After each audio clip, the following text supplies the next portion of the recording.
Halo adik-adik, selamat datang di CGM. Gimana kabar kalian hari ini? Kalian tetap di rumah aja kan? Meskipun di rumah, kalian harus tetap sukacita. Nah, sebelum kita mulai CGM kita hari ini, yuk kita mulai berdoa dulu.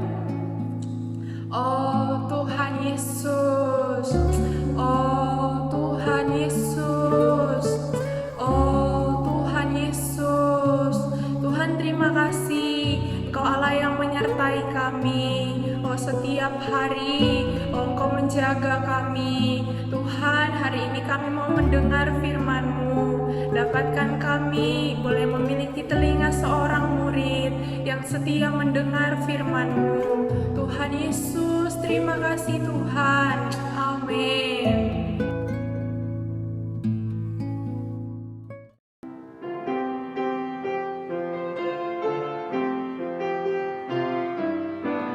Tangan lakukan perintah Tuhan, kaki lari di jalannya. Telinga hanya dengar Tuhan, bibir memuji Tuhan. Semua untuk Yesus, aku tetap setia. Semua untuk Yesus, sebab Dia tersalib untukku.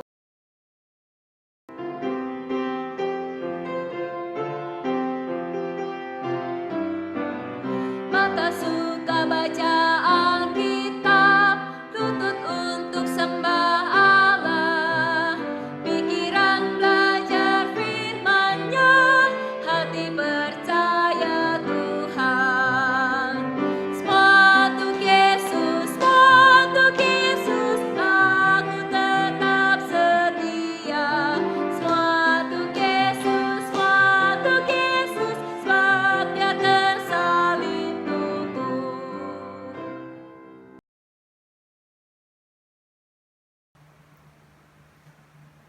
Sebelum kita mendengarkan cerita, mari kita satu dalam doa, kita berdoa. Tuhan Yesus, Tuhan Yesus, Tuhan Yesus, Tuhan terima kasih Tuhan. Untuk hari ini Tuhan, karena diri-Mu telah menyertai kami. Kau membawa kami dalam keadaan yang tetap sehat. Tuhan, hari ini kami mau mendengarkan cerita. Tuhan berkati telinga kami Tuhan, jadi telinga seorang murid, sehingga kami mau mendengarkan firman-Mu. Berkati hati kami Tuhan, hati yang lembut, hati yang mau diri-Mu Tuhan. Tuhan, kami cinta padamu. Amin. Amin.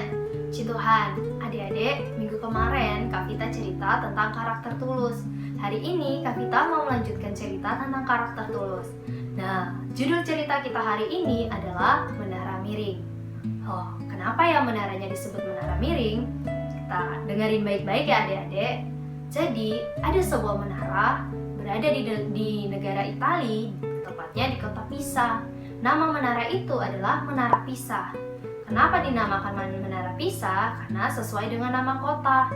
Jadi Menara Pisa ini menggambarkan bahwa keagungan dari kota Pisa itu. Nah, dengan Menara Pisa ini dibangun pada tahun 1173 dan lamanya pembangunan adalah 344 tahun. Wah, lama banget ya adik-adik. Oh iya, nama kota Pisa berasal dari kata Yunani, yaitu yang berarti tanah rawa-rawa, tanah kapur. Nah, tanah di kota Pisa ini berjenis tanah liat. Jadi tanah liat itu adalah tanah yang lembut. Jadi tanah ini nggak bisa menampung berat bahan yang terlalu berat. Berat dari Menara Pisa ini seberat 4.500 ton. Wow, berat banget ya. Jadi 4.500 ton itu seberat kurang lebihnya seberat 3.000 gajah dewasa. Wah, satu gajah dewasa aja udah berat ya. Ini mempunyai berat 4.500 ton atau setara dengan 3.000 gajah dewasa. Nah, adik-adik, Menara Pisa ini memiliki 8 lantai dan di atas menara itu ditaruh lonceng-lonceng. Ada 7 buah lonceng yang mewakili not-not yang ada di dalam nada do, re, mi, fa, sol, la, si, do. Nah, adik-adik, lanjut ya. Jadi Menara Pisa ini tadi kan Kak Vita cerita bahwa lamanya pembangunan itu sekitar 344 tahun. Nah, kenapa sih bisa membangun selama itu? Ternyata pada awal pembangunan itu dimulai pada tahun 1173 itu pembangunan awalnya itu dilakukan sebanyak 2 lantai. Di selama 2 lantai dilakukan pembangunan oleh ahli bangunan. Ketika itu kedalaman menara itu hanya 3 meter, sedangkan tinggi menara itu waktu 8 lantai adalah 60 meter. Jadi 60 meter tingginya ke atas, yang di bawahnya ini hanya 3 meter. Jadi tidak seimbang, sedangkan tanahnya itu tanah yang tidak bisa menampung berat. Nah, adik-adik, pada awal pembangunan itu dibangun 2 lantai. Kemudian ketika sudah dibangun, menara ini makin hari makin miring. Akhirnya menara itu proses pembangunannya itu berhenti selama 100 tahun. Wah, lama banget ya, selama 100 tahun diberhentikan pembangunannya. Kemudian beberapa tahun kemudian, selama 100 tahun itu berhenti, dibangun lagi 6 lantai yang sisanya.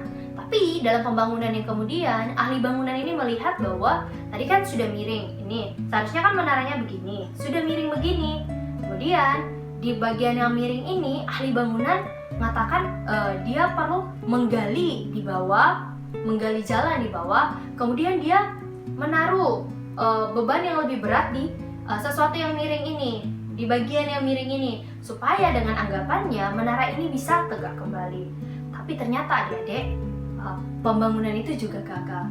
Ternyata semakin dibangun demikian, menaranya itu semakin miring. Akhirnya menara itu hampir roboh. Adik-adik, sebenarnya ada satu kisah juga tentang suatu menara, namanya Menara Pavia. Menara Pavia ini dia juga miring, tapi dia mengalami kerusakan.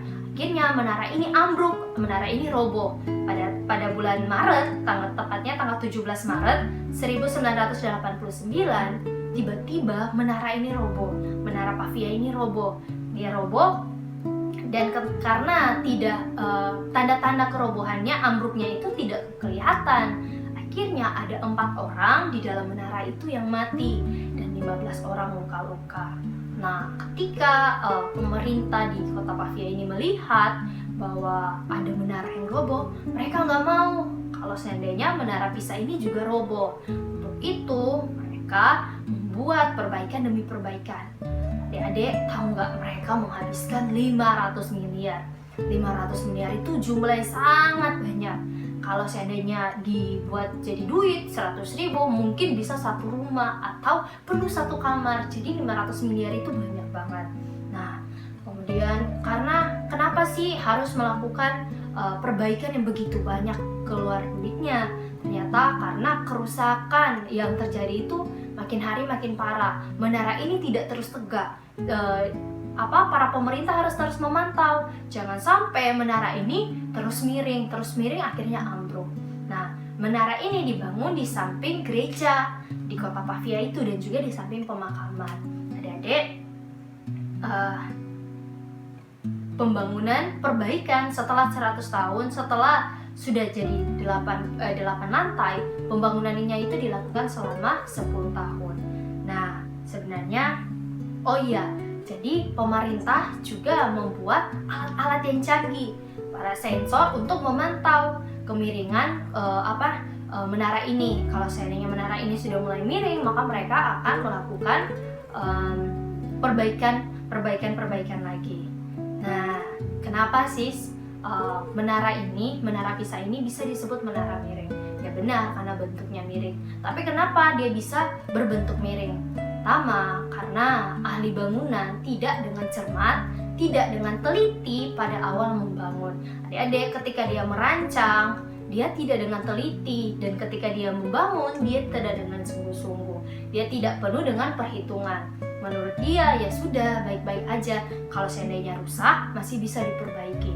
Tapi lihat kan, begitu banyak waktu yang dibuang dan begitu banyak uang yang harus dibuang karena dia tidak teliti dari awal.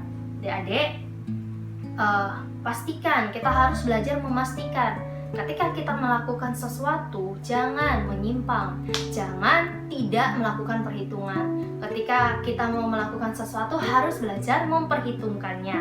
Nah, adik-adik, jangan sampai karena kita ini nggak teliti, karena kita nggak fokus, akhirnya kita harus memperbaiki kerusakan-kerusakan yang ada di kemudian hari.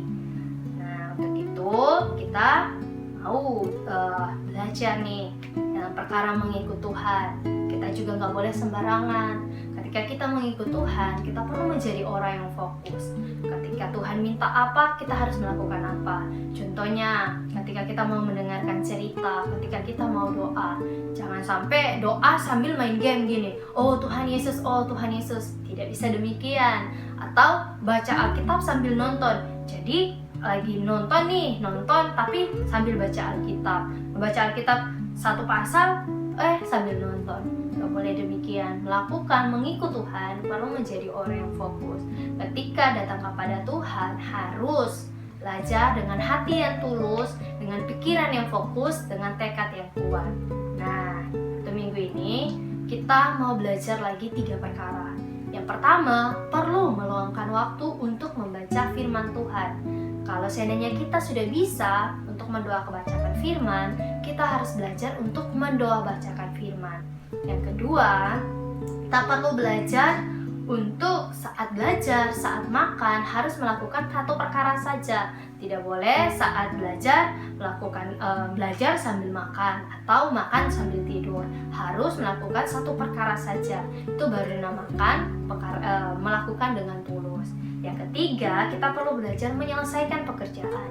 Kalau seandainya kita diminta tolong untuk mengerjakan apa, kita harus menyelesaikan pekerjaan kita itu sampai tuntas. Tidak boleh berhenti di tengah jalan. Puji Tuhan.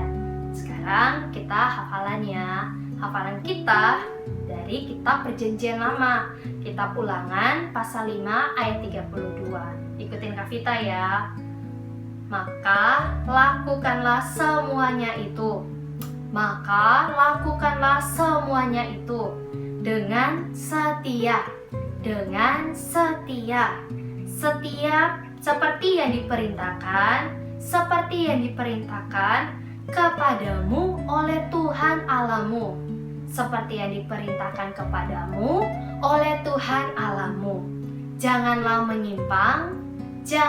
menyimpang ke kanan atau ke kiri. Ke kanan atau ke kiri. Puji nama Tuhan. Nah, kita sudah dengarkan cerita kan? Kira-kira tadi adik-adik mendengarkan dengan fokus nggak ya? Kita punya 5 pertanyaan. Pertanyaan yang pertama nih, benar atau salah? Aku boleh makan sambil menonton TV. Benar nggak ya?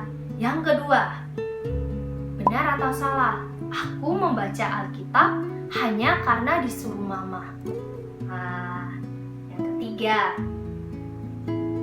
di kota manakah menara Pisa dibangun?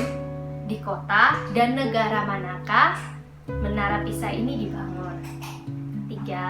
Keempat, pada awal pembangunan berapa lantai yang dibangun? Yang kelima, berasal dari bahasa apakah kata Pisa dan artinya apa? Amin. Puji nama Tuhan.